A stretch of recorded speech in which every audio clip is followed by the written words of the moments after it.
د عقاب تخار په نوم لنډغر او قانون خلاف د وکیل زوی بالاخره څارنوالۍ ته معرفي کړای شو. د چې څنګه څارنوالۍ ته معرفي شوی کورنیو چارو وزارت تازه څه ویلي دي دلته یې له موږ سره په دغه ویډیو کې کتلی شئ.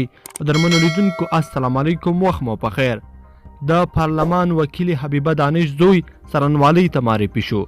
د کورنیو چارو وزارت سرچینې وایي چې د زبیر نومي دوسیه یې له څېړنو وروسته لویې څارنوالۍ ته لیږلې ده. ویل شوي چې نوموړی څو موده وړاندې په کابل ښار کې د هوایي ډزو په وسیله عام نظم اخلال کړی و. زبیر دانش چې ځان یې په عقاب تخار مشهور کړی د حبیبه دانش په نوم په ولسي جرګه کې د تخار ولایت د یوې استازي زوی دی. په ټولنیزو رسنیو کې د دغه کس ګڼ عکسونه او ویډیوګانې خپرې شوي او نقد پرې شوی دی. خلکو ویلي چې قانون ماتونه تر ډیره د وکیلانو او زورواکو د کورنیو او اړوندو کسانو له لوري پیل شوي.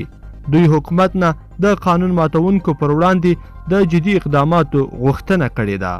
لیدونکو په دې هیله چې دا مطلب به مو راسره تر پایه پورې کتلی وي.